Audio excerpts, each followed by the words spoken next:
Hey y'all. Happy Tuesday. Hopefully everyone is doing well. I am going to give everyone just a few minutes to come into the room. I can't believe that another Tuesday has rolled around so fast. Does anybody else feel like 2021 is already going so fast? Um, but we're going to give the notifications just a second here to go out. Hopefully everyone is doing well. Hey, Miss Latoria. Hey, Ray Gartnerian. The fact that I would never know how to say that just like a few weeks ago. But y'all, I've been getting into like this Game of Thrones thing lately. One of my friends put me up on it. And then I also saw Lovely T, who is like a really big YouTuber, talking about it. And I feel so late, y'all, but it's so good. And I'm not like even through much of it. But I will say this about me. So like most of y'all know I'm not really like a big TV person because my mind how my mind works, you just really have to keep me engaged. And it's almost super hard for me to imagine that a series written like that could be so engaging for that many seasons, which I think is like really interesting. So I just feel so late and out of the loop. But anyway, hey JFW, hey Elward Ivy. So hey to everybody coming in the room. Hopefully everyone is doing well. Happy Tuesday. Shout out to my 10,000 subscribers. Thank y'all so much for supporting me. Thank y'all to my day ones and some of y'all that hold me down like the toughest. I appreciate y'all so much. And I also want to let y'all know that your girl a little sentimental or whatever. And so some of the really nice uplifting messages that y'all send me from time to time, like to my email, to my DMs on social media, they really mean a lot and really help me keep going. So I really thank y'all for that and appreciate y'all. Let me go ahead and shout out my patrons. Thank y'all so much for supporting my content. A special thank you to my VIP patrons, Michael, Ray, and Daniel. Thank y'all so much. Also, y'all see your girl and the cute unicorns, fairy dust, and AR-15s type of girl. Okay, this is the new hoodie. This is available in the link below at my Shopify. We're gonna make this gun ownership thing equally feminine and cute and girly, but we still gonna protect ourselves at the end of the day. Okay, ladies. So that can be found on my Shopify. But all right, so hey, Dr. Cortez. So hey to everybody coming in the room. All right, y'all. So we're gonna jump right into tonight. Hey, Sade. We're gonna jump right into tonight. And so first of all, let's start by talking about basically this post-Trump era, okay, that we are going into. As y'all know, during the 4 years of that Trump was in office, combined with the way the news media packaged stuff, the way the news media talked about a lot of things, it was a very polarizing time. Okay, as y'all know, I believe the media fed into a lot of that. Okay, my proof of that particularly is some of the things that Trump did. Now that Biden is doing, the freaking media doesn't even talk about it. They don't even care. That would be including. I haven't heard him doing say anything regarding getting rid of ICE. Okay, uh, he recently did this ban, border ban, so not allowing people, I think particularly out of South Africa and some other places, with the border ban. All this hype that he had with, oh, we got a plan for COVID, and now what the plan for COVID was, I don't know, because now, like, they're telling y'all already, they're about to send your kids back to back to school. They're basically telling y'all to get back to work. They're lifting the lockdowns. And then even the people that he is putting in his cabinet, his staff, right? We have these rumors or allegedly coming out that he's looking at Emanuel, the former Chicago mayor, as possibly working with the administration. And we know all the pushback that he received and the legacy that he left in Chicago, particularly with things like the housing crisis, mental health crisis. He was shutting down places, and then his history with Black Lives Matter, right? And not only that, his history going up against progressives. Okay, Rahm Emanuel doesn't get along with the squad, you know. So it's just and that's just a few examples of some of the things that we already see happening that are being reported like totally different. If you go even read on some of the major networks news, if you go read about him potentially looking at Rahm Emanuel to add to his cabinet, they're hyping, they're hyping him up, saying good things about him. Oh, he worked for the Obama administration, and Obama talked about how vital he was to his administration and how great he was and all these other things. And I'm like, wow, man. I'm like, these people really make the villains and the heroes. Like, that is so crazy. And thinking about villains and heroes, it really just, I don't think I mentioned this, but this is something different and a little off topic. But even to watch the rebranding that we've seen uh, of George Bush, particularly in urban media, I'm just like, wow, that is crazy to me, man. The heavy propaganda. It's like to the point where if you push anything enough or anybody hard enough, you can let them get away with anything. And evidence of that is also, Biden's history and his legacy as well. So I just find it interesting that already going into this, we kind of see things being reported differently. But in case you didn't know, CNN's ratings are already dropping. Okay, let's take a look at this, and then we're gonna talk about it here just a little bit. This is according to Variety.com. CNN primetime's ratings fall back to earth in first post-Trump week. While January 2021 will go down in the ratings records books for CNN, the last week of the month may offer a portent of what the post-Trump era will be like for the network. In the first week of the Biden administration, the AT&T owned news channel saw the audiences that had been flooding into primetime recently dropped precipitously on January 25th through the 29th, compared with the highs of previous weeks. Meanwhile, rival Fox News channel saw its own ratings only dip slightly after weeks of registering its own sharp declines. And so this link here has some numbers. You can look at the 8 p.m. slot going here, that first week in January, starting at 5.19 million views, going down to almost 2 million by the end of January. All of their slots, 8 p.m., 9 p.m., 10 p.m., dropping by almost 2 to 3 million views. You have this chart here.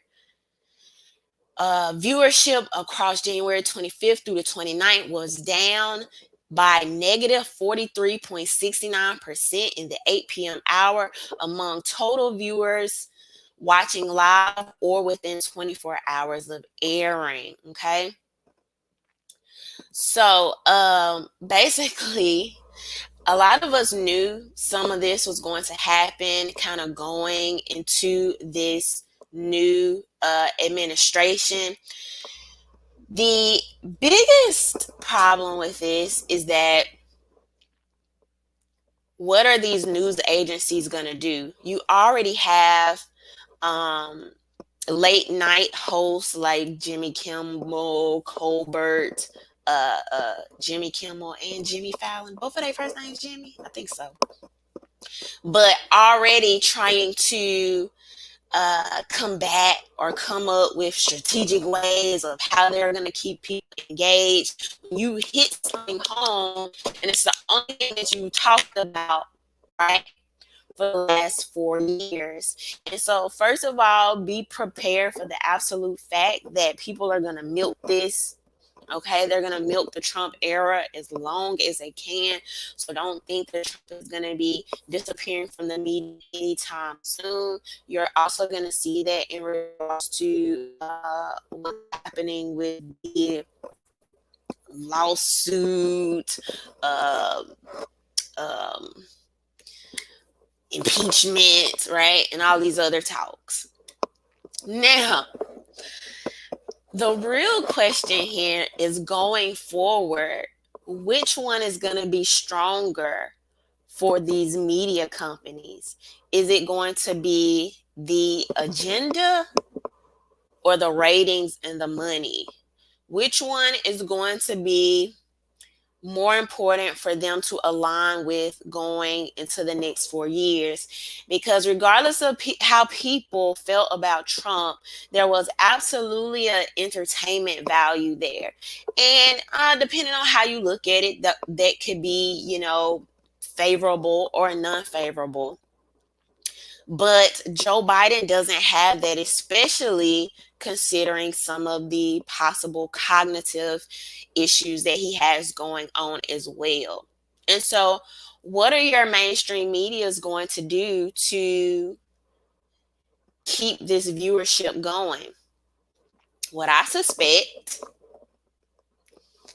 is that the only way a network like CNN would continue to keep somewhat of a semblance of the ratings that they did during the Trump era is that eventually they're going to have to come back with the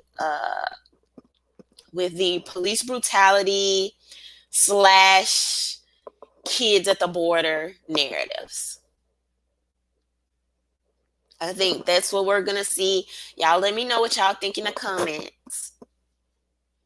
But I think eventually, I think they're going to give it a couple of weeks, maybe a couple of months.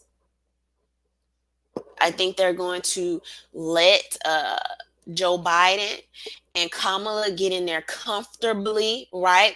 Joe Biden came in and saved us all from COVID, even though we know some of the inner workings behind the scenes. I did a video kind of talking a little bit about that on yesterday. If you've not seen it, make sure you check that out.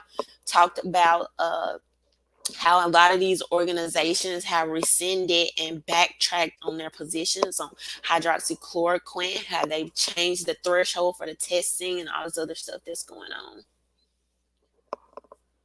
on.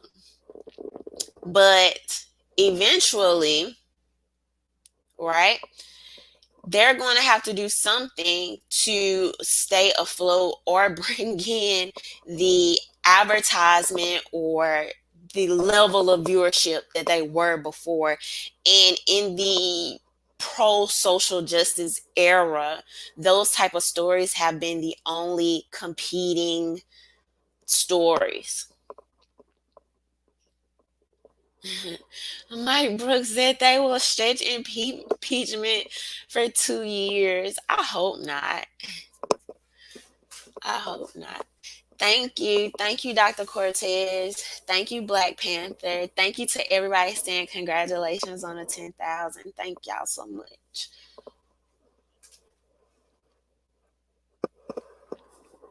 But we're going to see a regrouping. I'm excited to see what the shift is about. One of the good things I think about this, the better things, it'll allow the children and deranged people to move out of the room and let the adults have a conversation about some of the things that's going on. Because let's just be real, it's a lot of people that's about to get comfortable and go back to sleep. They're about to be chilling while big pharma, big war, Big tech and all these other things are still going and churning. But unless it's right in some of these people's face and loud, and if they don't have a common enemy to get behind, they no longer care. And so this will be able to filter some of those people's loud voices being pushed to the forefront. It'll filter some of that out. But unfortunately, it's not a good time to sleep because when people aren't attention, that's when some of the most, when people are chill and calm, that's actually some of the most nefarious happen. So Marcus said the brainwashing must continue. We'll see. We'll see what happens. But all right, y'all, let's jump into what we're mostly going to be talking about tonight, which is censorship. It's one of the biggest problems um, that we've been seeing here lately. It's been highly discussed here lately, and we'll see what happens going forward. But don't forget that your media and a lot of these corporations, your big tech and the government are all on the same team.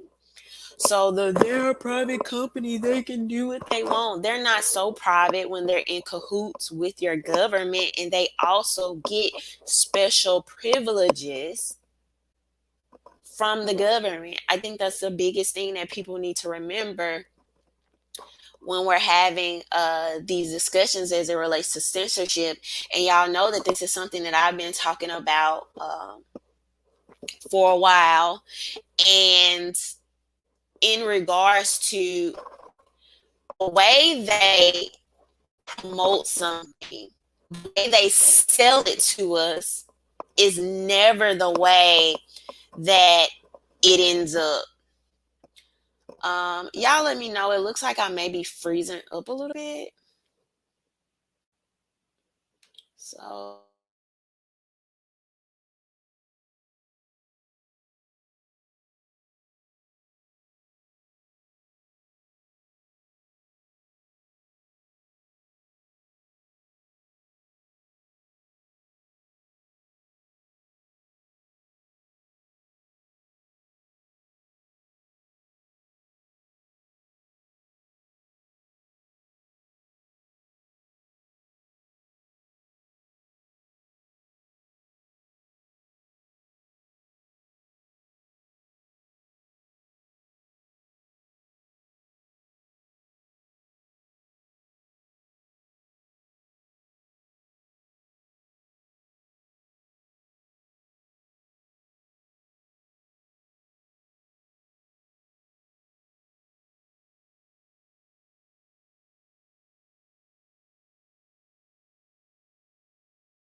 y'all should be able to see and hear me now.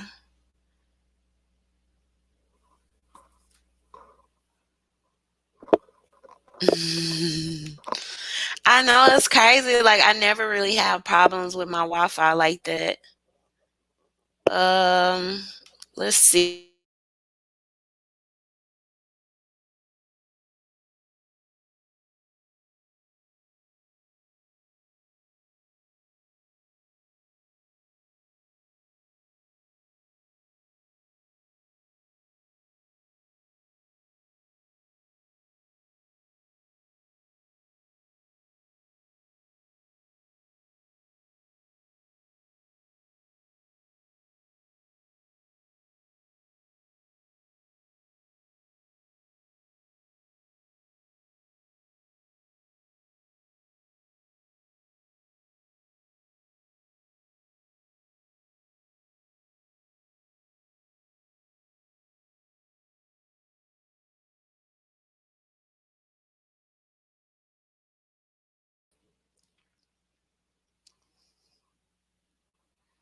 Testing. Okay. All right, y'all. So I might be a little blurry on you guys, and I don't know what's going on, but we're gonna keep trying to rock and roll here. Hopefully, it will level out in a second. But I think we were talking about censorship, right? And so, I was saying that censorship is something that I've been talking about and trying to run home for a good while now. I even remember when people like Alex Jones and Louis Farrakhan were getting banned off YouTube and Instagram and these other things. And, you know, they anytime the government or anybody else wants to introduce something, right? They always start off with picking the most likely person that you will probably be like, I could see that, right? I could agree with that. And that's just only how it starts off. And so, forward thinking people that are aware of historically how the government has often worked, and this is, you can even relate that to the COVID lockdowns when people were saying, I don't think it's just going to be 2 weeks. I don't think, I don't think that they're going to, some of these things they're going to try to undo or go back on. Let me see, y'all. I think I'm still like blurry. I don't think some of these things they're going to do or go back on. And here we are, we're coming up on a 1 year COVID anniversary, lockdown anniversary here. So, it's just important. I've even shown this as it relates to gun confiscation or red flag laws. They'll present it to you on the news like, oh, we're going to take guns from the white supremacists, the extremists, because we want to protect you. And then we actually get the statistics, right? And the data and who is being affected by these things, it's not what they're reporting. Most times it never is. So we're gonna take a look at this. Y'all let me know if I am still like blurry or breaking up what's going on. Yeah, and I think it's starting to clear up a little bit now. But let's go ahead and take a look at this. This is a video that leaked from an insider, a Facebook meeting, and this is on Project Veritas. So let's go ahead and take a look.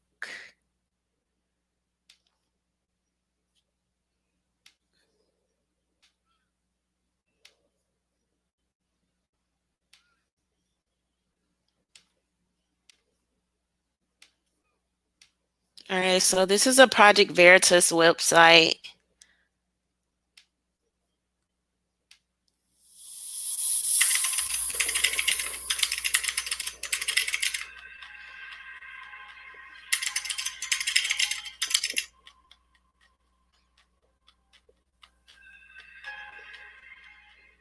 His first day, President Biden already issued a number of executive orders on areas that we as a company really care quite deeply about. But there has been quite a lot of disquiet expressed by many leaders around the world, from the President of Mexico to Alexander Navalny in Russia, Chancellor Angela Merkel, and others saying, well, this shows that private companies have got too much power and they should be only making these decisions in a way that is framed by democratically agreed rules. We agree with that. Mark can be very clear about that, that ideally we wouldn't be taking these decisions on our own. We would be taking these decisions in line with and in conformity with democratically agreed rules and principles. And at the moment, those democratically elected and democratically agreed rules don't exist. We still have to take decisions in real time. We have a system that is able to freeze commenting on threads in cases where systems are detecting that there may be a thread that has hate speech or violence in the comments. These are all things we've built over the past 3-4 years as part of our investments into the integrity for efforts to protect elections. I wonder whether or not we can use Oculus to help a white police officer understand what it feels like to be a young black man who's found and searched and arrested by the police. And I want every major decision to run through a civil rights lens. And these were all important and positive steps. And I'm looking forward to opportunities where Facebook is going to be able to work together with this new administration on some of their top priorities, starting with the COVID response. So as y'all can see there,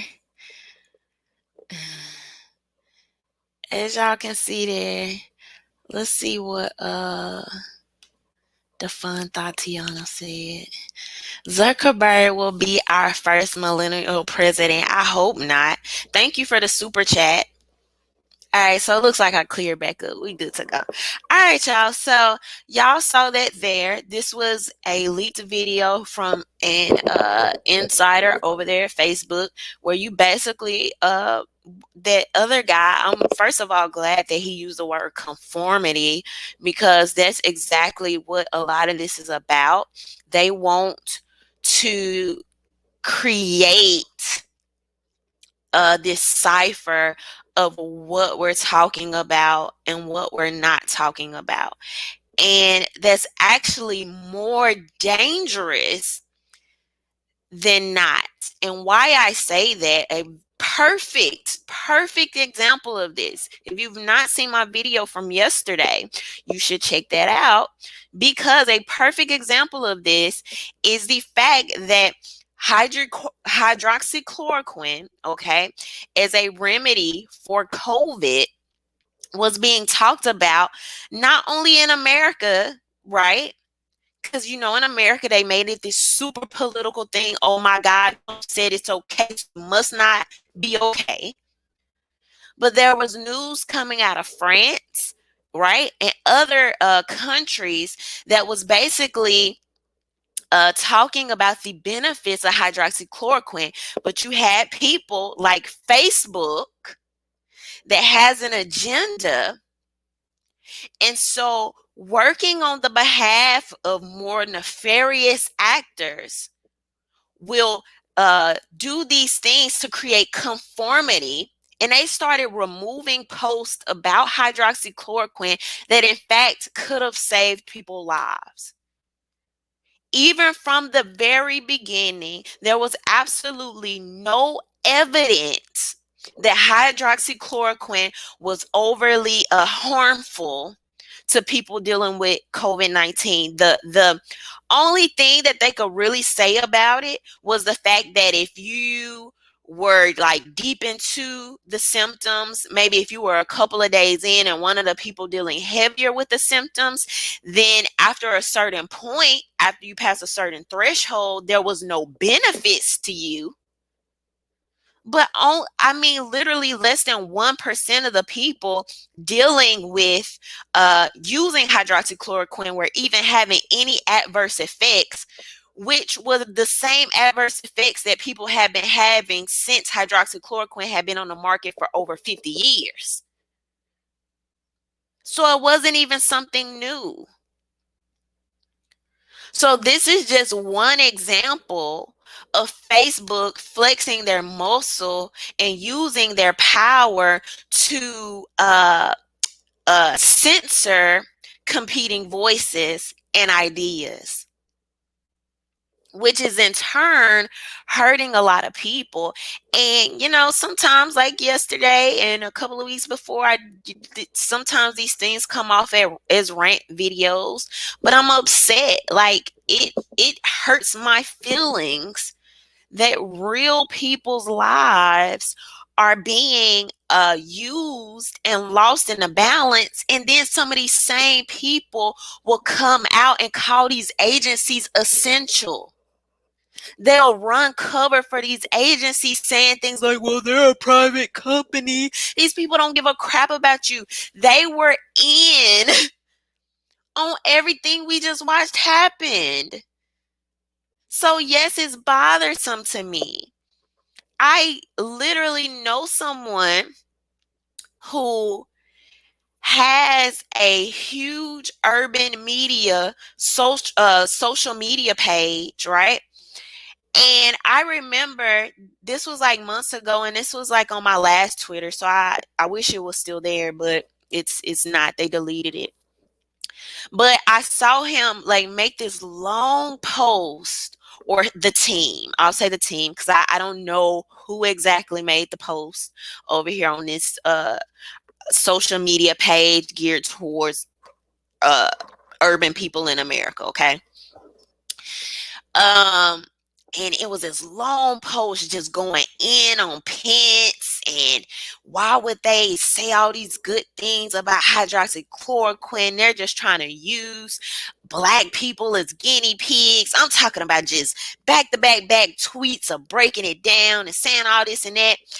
And like just on some real type stuff, I commented like, dude, you obviously haven't really looked into this. You're really bowing to the mainstream theme that this is how this is being reported without really trying to do us in the best interest of your people.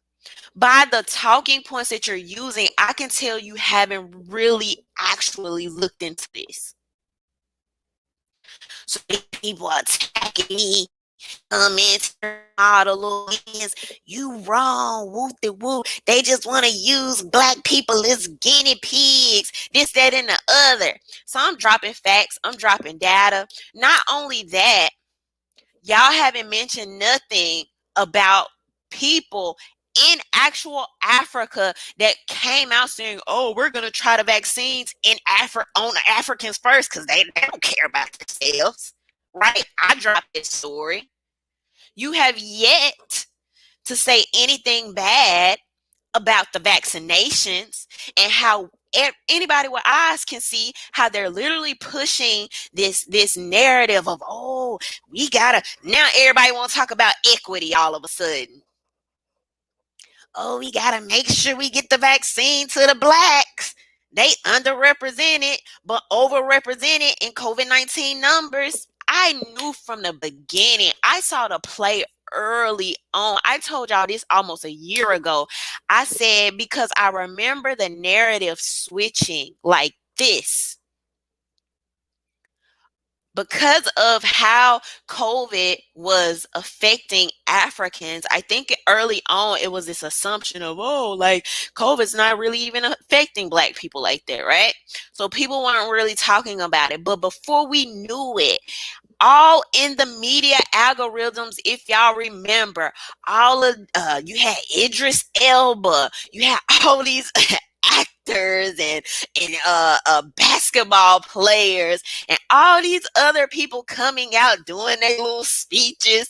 They didn't turn their camera on, set it up here, sitting by their wife, their family, sitting in their basement somewhere, acting like they trying to not cry. Well, I've been diagnosed with COVID, and it's gonna, it's gonna be hard for us, but we're gonna all get through this. And it was just black people back to back to back to back coming out with all these announcements. I said right there, oh, I see right now what they about to do with this. I already see the play. And for anybody that was paying attention, it was super easy to see the direction that the media was going with these narratives that they create, right? Because now that you've created this narrative, oh, it's hitting the black community the worst. Now you can follow up with this narrative of, oh, you need this vaccine. But anyway, right? So going back to this guy or this social media that I'm gonna I'm not gonna name him. But you had all this energy for hydroxychloroquine, but it would mess up your money, and it would mess up your positioning, and it would mess up all this new attention that you're getting now. if you were to come out and have that same energy about the vaccinations.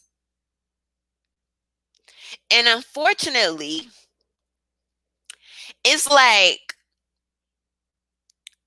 the saying goes, why gain the world and lose your soul or something like that.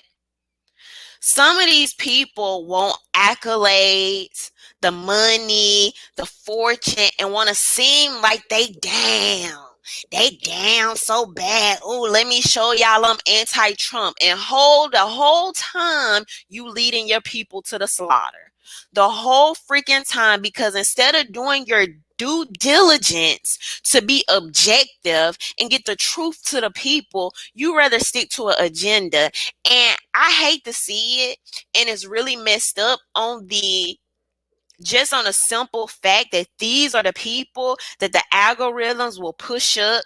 These are the people that will be celebrated. These are the people will look like they so down. And the whole time you just doing it for the money and agenda. Like, it's sickening to me. Benjamin Hill said, "Love you, Rhonda. You're a blessing. Praise y'all." Thank you so much. Thank you for the super chat. Um, but those are kind of things we have to be aware of. And I guess I just needed to vent about that a little bit too, because to now, like I was in a video yesterday, to now see things come full circle and the truth start to slowly come out about some of these nefarious actors, some of the lies, so many lives that could have been saved. But everybody wanted to stick to their scripts. Everybody wanted to stick to their agenda.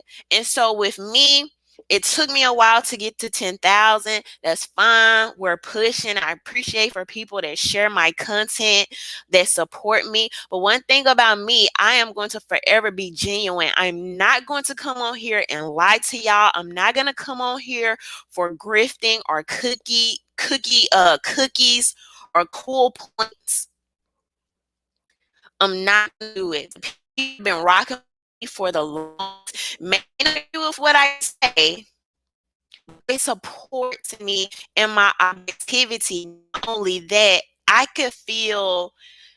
could rest peacefully at night knowing that if you go back and watch my videos from 3 months ago, 6 months ago, a year ago, 2 years ago, I think going on 3 years now, probably even past that, I can honestly say that I've done my best to be on the right side of history. So as these stories continue to come out and barely come out, right?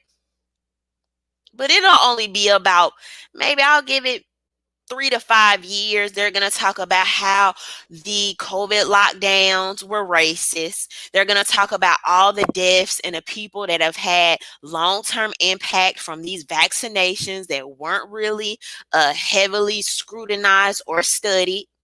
They're going to talk about all the black wealth that was lost. They're going to talk about all the trillionaires, how they got over on us, how it wasn't fair, all these other things. And some of us are talking about these things right here, right now, today. We don't have to wait 5 years, 10 years till it's cool and acceptable to talk about it. But anyway, so y'all saw your boy Mark Zuckerberg on this leaked video talking about the fact that they hope to team with the Joe Biden administration. This is right out of his mouth. Y'all know every single time when I talk about these people, I'm showing you quotes and videos.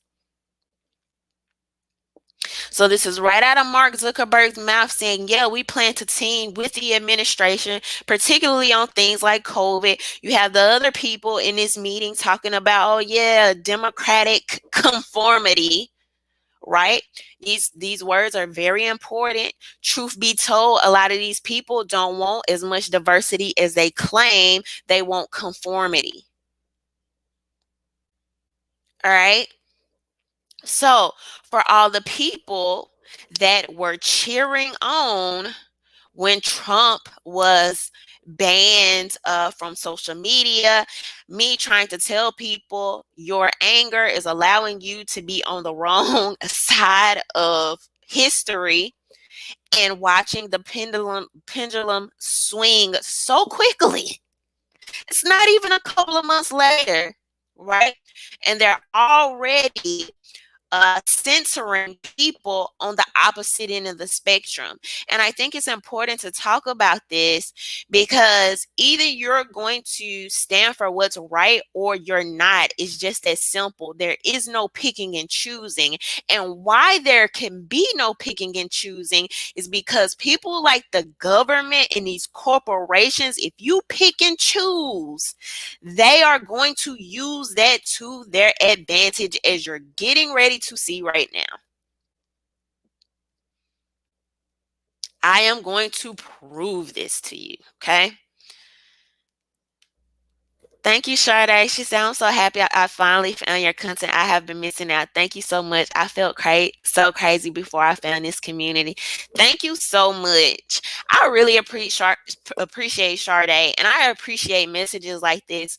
And y'all would be shocked by the number of messages I get, DMs, emails, people telling me like, keep going, I agree with you, I love what you're doing, and certain stuff that I feel like I can say online because of my boss, because of my friends, because it can, some of y'all are literally acquiescing to people across the freaking country, the outrage mob. You never met these people before a day in your life, don't freaking know them, but when I say things on their behalf or to protect them for whatever reason, and then also people that just feel like, man, like I get so many articles of I couldn't share this with anybody I know. Let me share this with you because I know we can chop it up, or I can, you know, feel good about somebody else seeing what I'm seeing.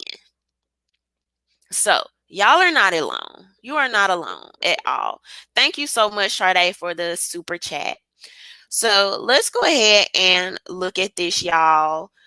So, first of all, let's start off with the fact of Twitter suspending Antifa accounts with more than 71,000 followers. Twitter has suspended several popular accounts with alleged ties to Antifa, which have more than 71,000 followers combined following Inauguration Day riot. Oh, you thought you was protected, huh? You thought this was one-sided, huh? You thought they wasn't coming for you, huh? At least 4 accounts tied with the militant group have been yanked offline, including the base BK, the account for the Anarchist Center in Bushwick, Brooklyn. Archived web pages of the account show they share more than 71,000 followers and dated as far back as 2012. Their pages now read account suspended for violating Twitter rules.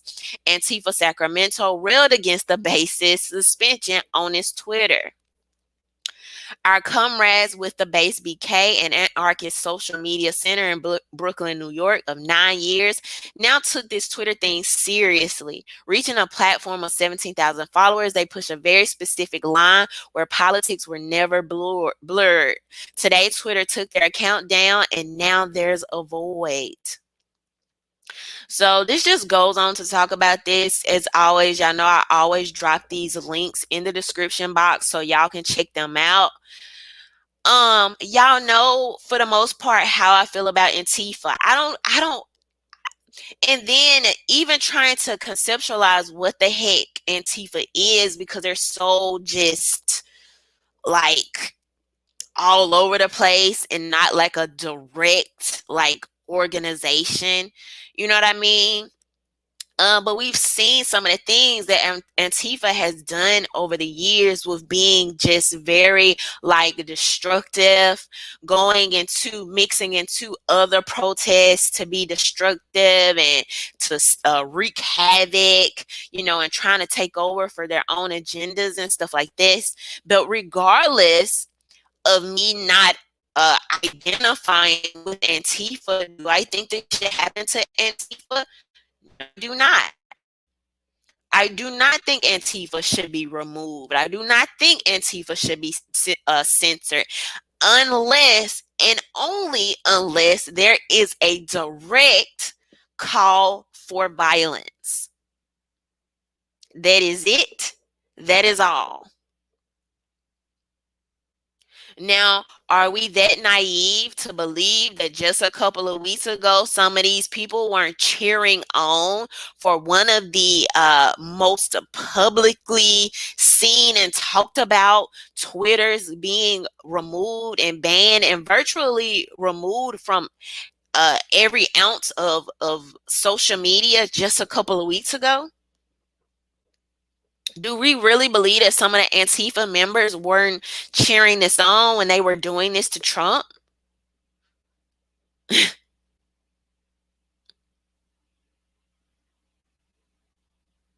So, like I said, I it's coming for you. It's just not your turn. Every single thing you support, I've told people this with Me Too. I told people this with gun laws. I've told people this with censorship. It's coming for you. It's just not your turn. You cannot pick and choose. You cannot pick and choose, right?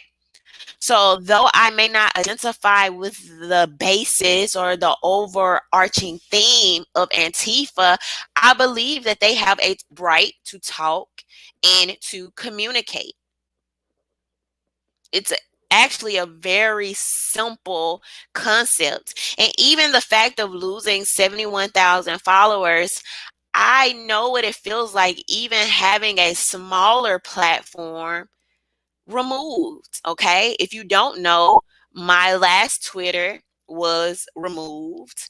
I had like a couple thousand followers on there. That was one of my biggest platforms for being able to generate income.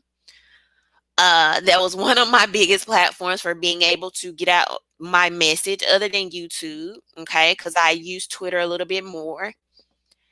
And it's not a good feeling. It's not a good feeling. So I know what that feels like.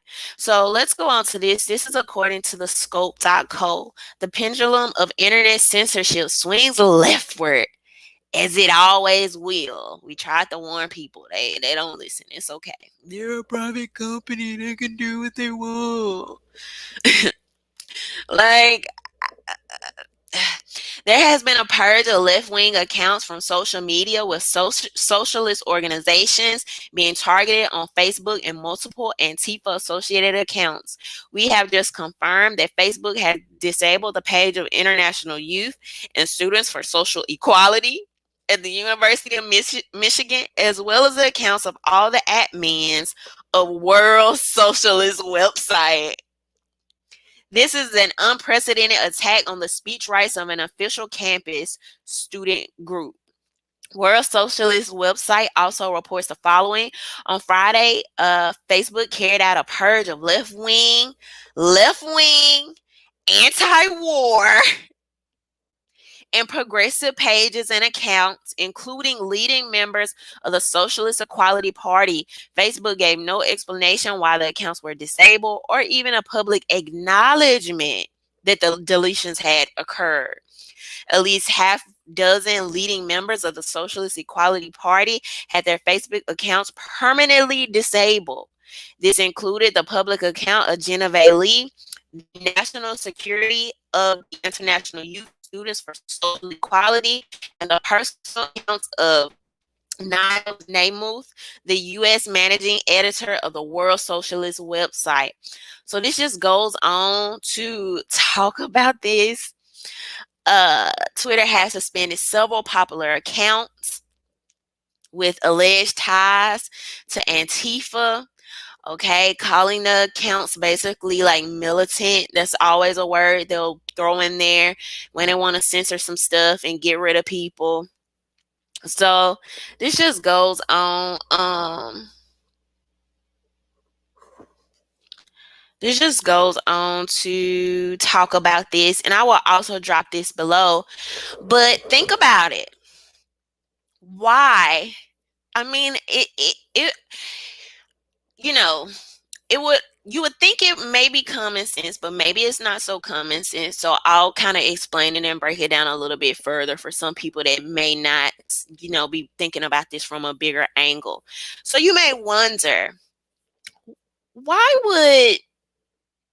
would social media censor left wing, anti war, progressive pages during the Joe Biden era? Why would they do that? It probably has something to do with the fact that they're going to censor everybody that is anti establishment. They're going to censor everybody that could be painted as extreme or going against the grain or going against the mainstream media narrative. Your own mainstream media is pro war.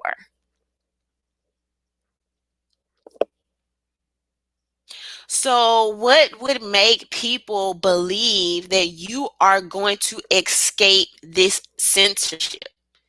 And now it's so easy to do because we basically sat back and allowed it.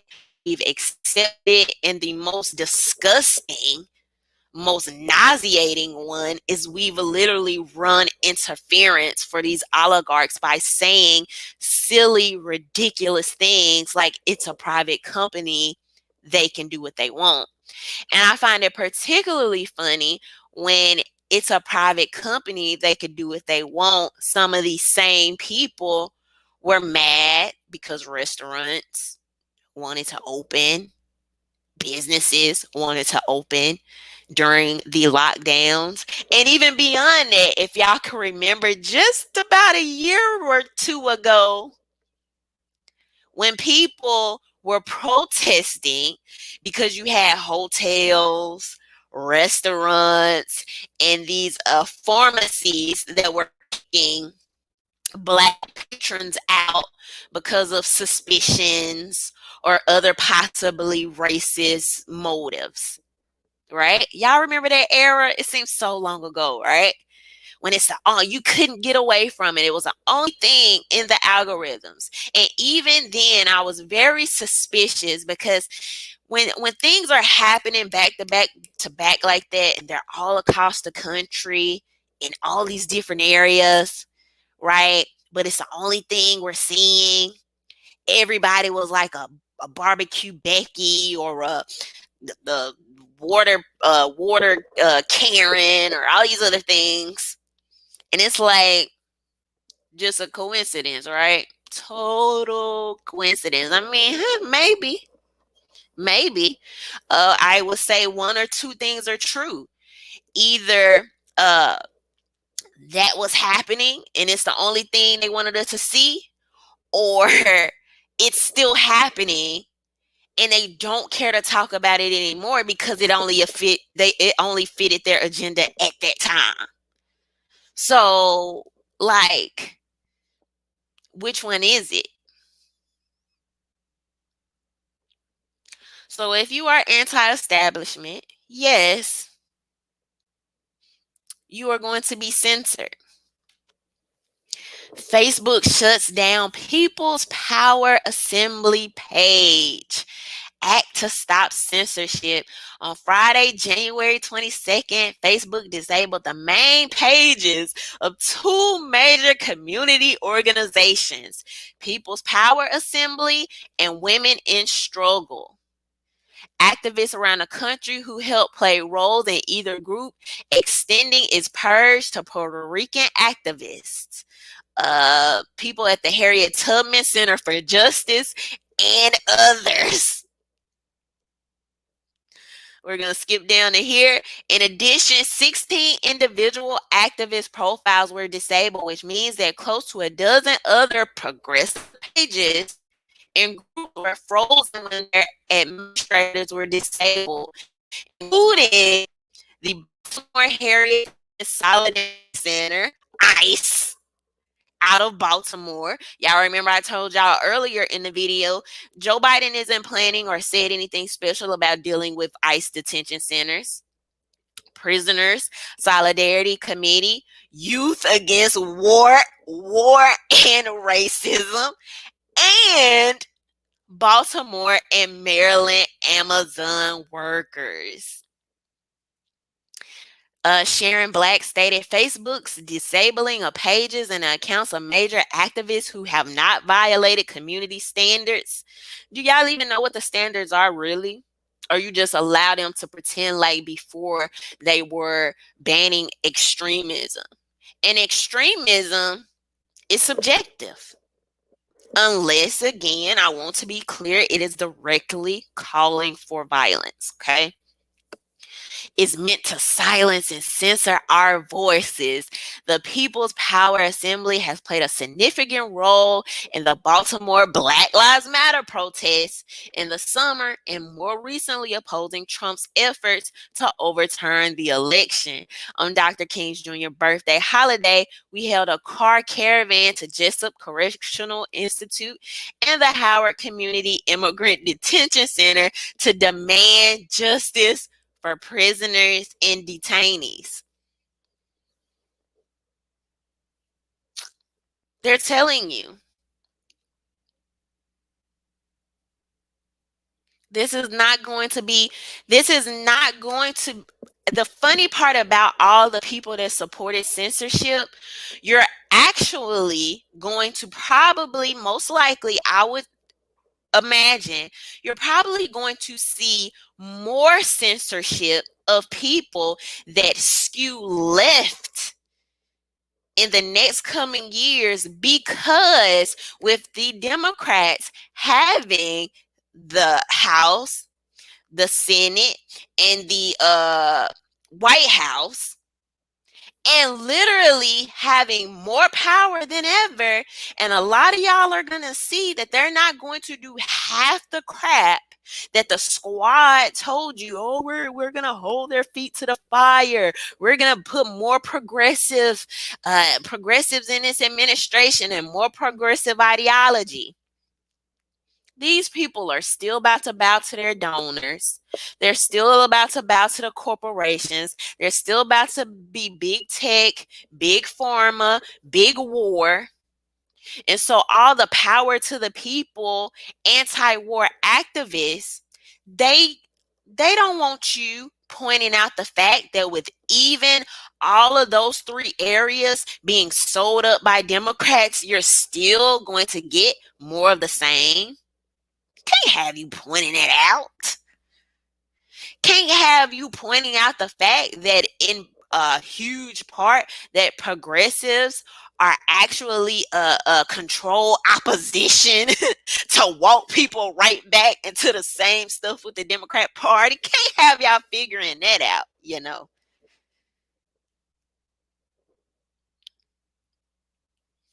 Can't be putting that out here like this. Let's look at some of these super chats real quick. Thank you, RLTDT Podcast. He said, great show as always. Congratulations on 10,000. Thank you so much. Y'all make sure y'all check out Ray over there on his podcast. He has some good stuff on his YouTube channel. Brewster Brooks said, antics served their purpose to destabilize communities under Trump. Now they're an annoyance to Biden supporters who want to present a new America. Exactly, right?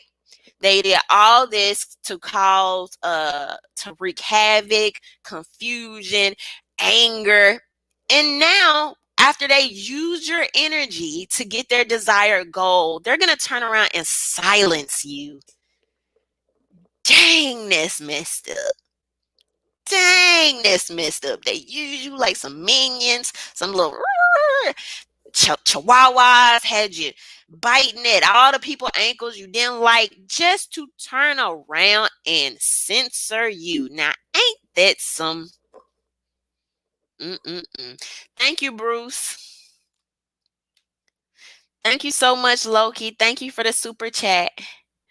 Thank you to Ryder Walker. Thank y'all so much for the super chats. But this is why. This is why I talk about being forward thinking. You cannot be in the moment, temporarily in your feels, because most of the time, the unfortunately, the corporations and the government are teaming up to work against us together.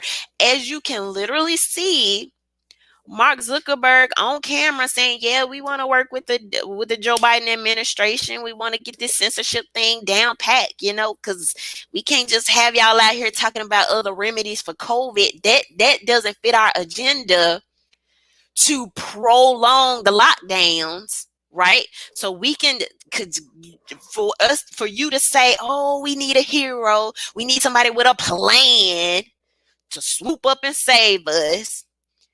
Let us, plus we ain't put out the vaccinations yet. We can't tell y'all the numbers are going down."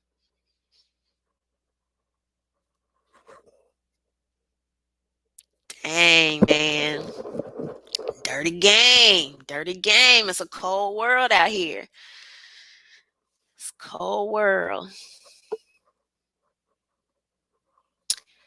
Uh let's keep looking at some of these. Let's keep looking at some of these articles.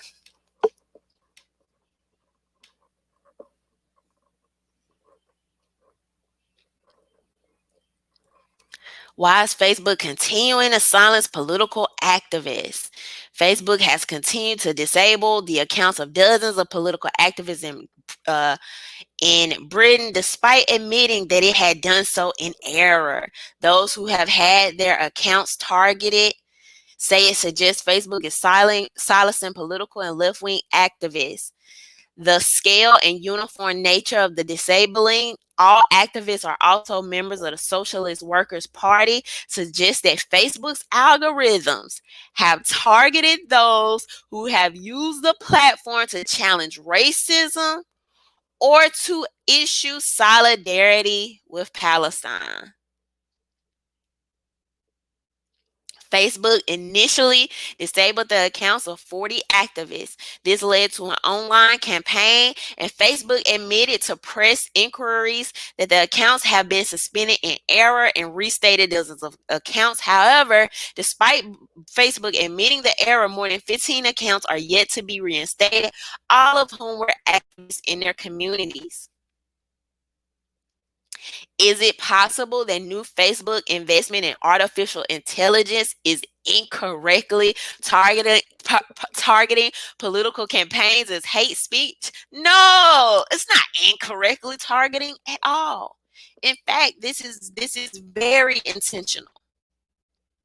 Okay.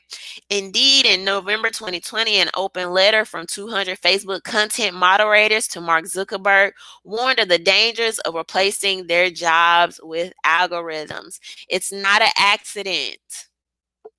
It is very intentional. If you are anti-establishment in any way of the sense, if you are going to particularly highlight how this current administration is not going to be as progressive as they've alleged to be, how they are fact in opposition to a lot of the things even the squad has alleged or pretended to be. And they don't want other people getting any ideas. So how many of y'all know that knew that Facebook actually teams with governments to censor? These are the same People, it blows my mind to see people that swear they're the resistance, they're down for the people, eat the rich, was really out here running cover for Facebook. Like nothing in my head allows me to, like, I just don't get it. Like some of these people, it's like you're a running joke. You're not objective. You don't hold any actual values or any consistency. It's just whatever the mainstream media narrative says at the moment. People just go along with it. Even, and I've talked about this, words and languaging are important. And these people study propaganda. There have been people that have worked in the CIA. There have been people that have worked in government agencies that study propaganda. They know how important languaging is, and they know if they package things and present them in a certain way and get people to repeat them, they know the levels of control that goes on. Two examples of that just here recently was calling people like Jeff Bezos essential. That literally means if you are calling Jeff Bezos essential, you don't believe that your life, your job, your employment, your money, having food on your table is just as important as Jeff Bezos. I don't give a crap about no Jeff Bezos, not in that regard. I don't think Jeff Bezos is better or more important than me. And the funny part is, even by me saying that, the people that would get mad about me saying that and try to make it, oh, whatever, whatever, are the supposedly eat the rich people.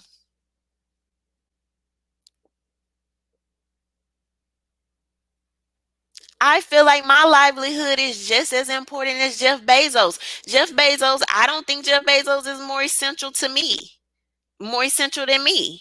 Why? He deserves to continue to feed his family, uh, uh, uh, work, keep money generated. So do I. So not only the essential and non-essential being important in part of languaging, but even they're a private company, they can do what they want. That creates this. First of all, it was hypocritical to everything the mainstream media was saying during the lockdowns. Let's just start there. It was completely an opposing view of the very exact thing people spent all 2020 saying, when I actually believed these are private businesses. They should be able to make the decision that's best for their family. No, you got to do what's best for the community and the people that have freaking three diseases and don't care to take care of their immune systems. And in case y'all didn't know, there is a new evidence, new data that has come out to suggest that over half of the people that actually, I think even more than half of the people that died from COVID were dealing with at least three underlying illnesses. Three.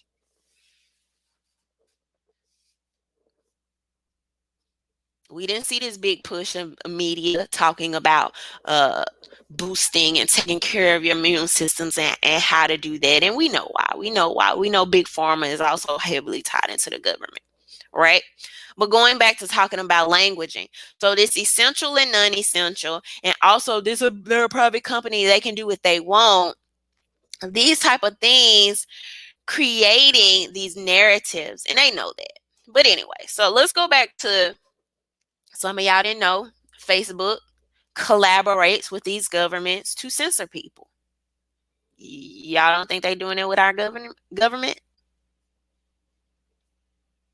Well, thankfully, the video leaked with Mark Zuckerberg saying, yeah, we're going to work with the Joe Biden administration to get this censorship thing right.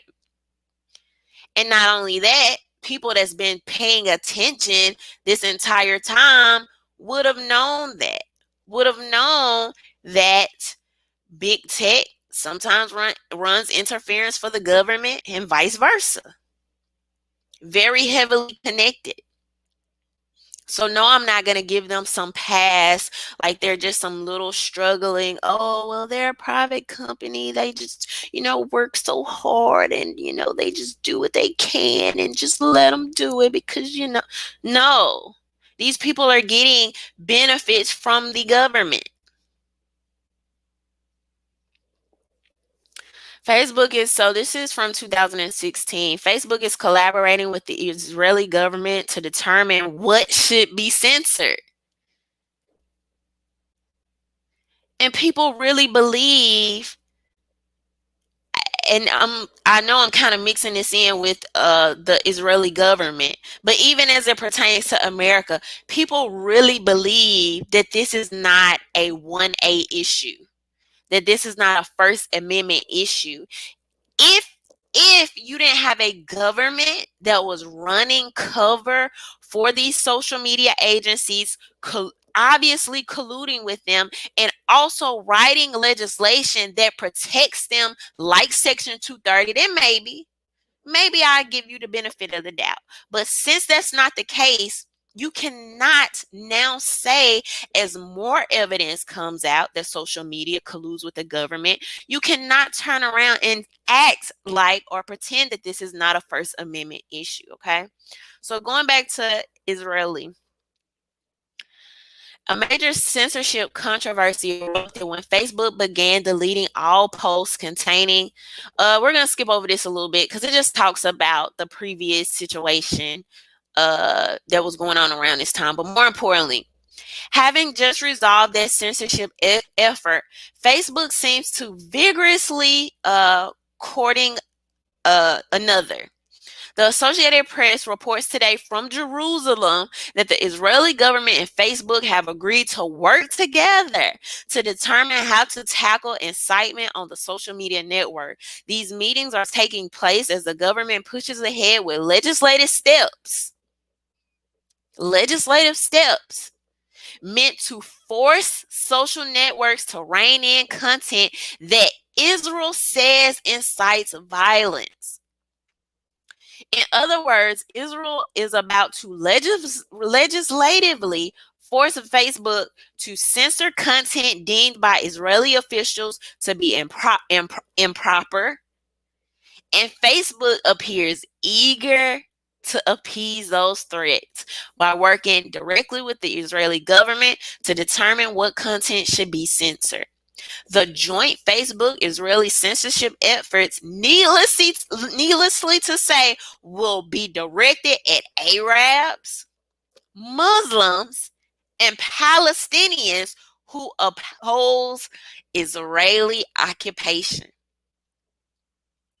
The AP article makes that clear. Israel has argued that a wave of violence with the Palestinians over the past years has been fueled by incitement, much of it spread on social media sites. Israel has begun actively surveilling Palestinians for their content on their Facebook posts and even arresting some for clear political speech. Political speech. Israeli obsessions with controlling Palestinians' use of social media is motivated by the way it has enabled political organizing by occupation opponents. A demonstration against the Israeli occupation can be organized in a matter of hours, while the monitoring of Palestinians is made easier by the large digital footprint they leave on their laptops and mobile phones. I will leave these articles in the description box below if you guys want to read these articles in full. But in case you didn't know, there has recently been a ramping up of any of the Free Palestine voices. There has uh, Even recently, being a ramping up of censoring and deleting uh, organizations and people who have fallen on the Free Palestine side of the political spectrum. So it is not unheard of for Facebook to collaborate with governments to censor. It is not hard to believe, okay? It has happened. And then, like I said, we see that leaked video with Mark Zuckerberg where this has happened. So, uh, regardless of some of these issues, me agreeing with, right? Politically, and some of them me not agreeing with or identifying with. I believe in every single instance, whether it's Antifa, whether it's progressive, whether it's anti-war, whether it's free Palestine, regardless. I feel as though these people should be able to talk, congregate online without the threat of knowing that social media oligarchs are teaming up to not only work with the government, but censor voices that they don't like or that are anti establishment. Also, a lot of times with these organizations, a really crazy way that Facebook has found to do this. We've even noticed that lately with the Wall Street bets. Okay, they were deleted off Discord. And one thing these corporations will do, these social media hosts, these website hosts, they will say that your platform or your organization was getting hate speech. And instead of just deleting those few people, you can have a group of 20,000, you can have a group of 70,000, they'll delete your entire platform. Do we really think that's on accident? No, it's not. So, uh, this is just an example of you seeing ways that the censorship has swung the other direction into these zombies that just a few weeks that were cheering this on.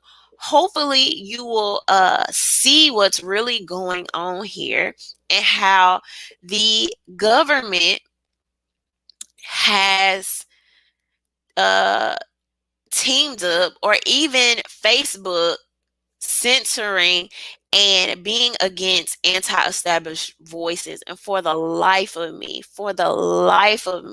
I could never see, I could never understand, I could never relate, I could never even fathom how the eat the rich, capitalism sucks people could turn around and protect or big up big tech. I just don't get it. I literally just don't get it. That is like wild to me. And that should be proof of how strong that the propaganda truly, truly is.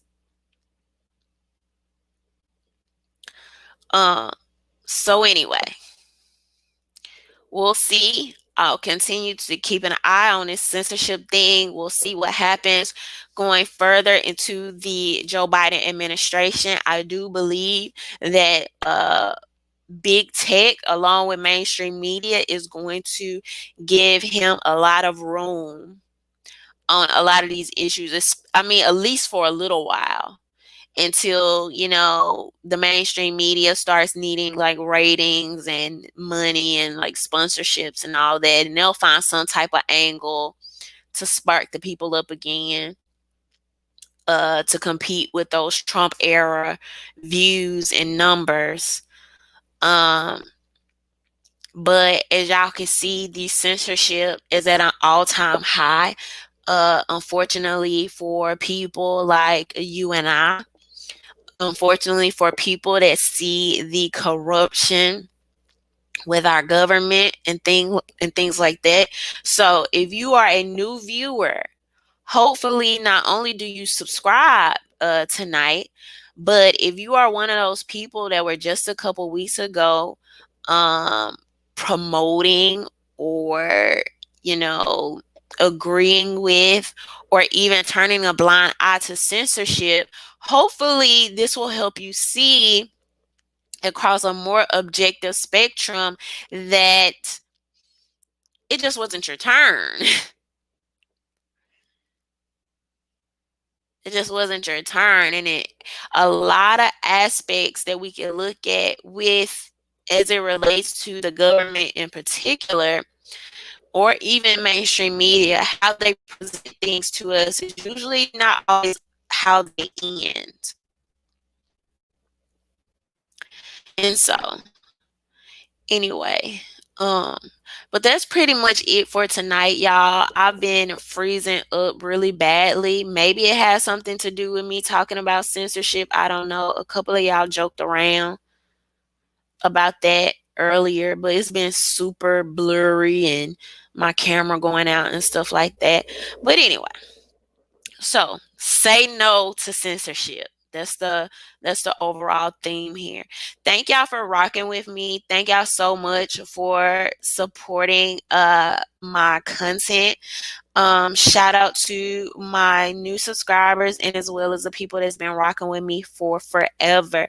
Do not forget that you can get one of these cute little hoodies for my ladies in my description box below. Unicorns, fairy dust, and AR-15s type of girl, because we are diversifying this gun culture. We're gonna keep it cute and feminine, and still you don't even know how we come with it because we concealed, okay? So those are below. Thank you so much to my patrons. Thank you so much to my VIP patrons. Michael, Ray, and Daniel. Thank y'all so much. And hopefully y'all have a good Tuesday. Thank y'all for everybody that super chatted. Thank y'all so much. We will be talking soon. Y'all have a good night. Bye.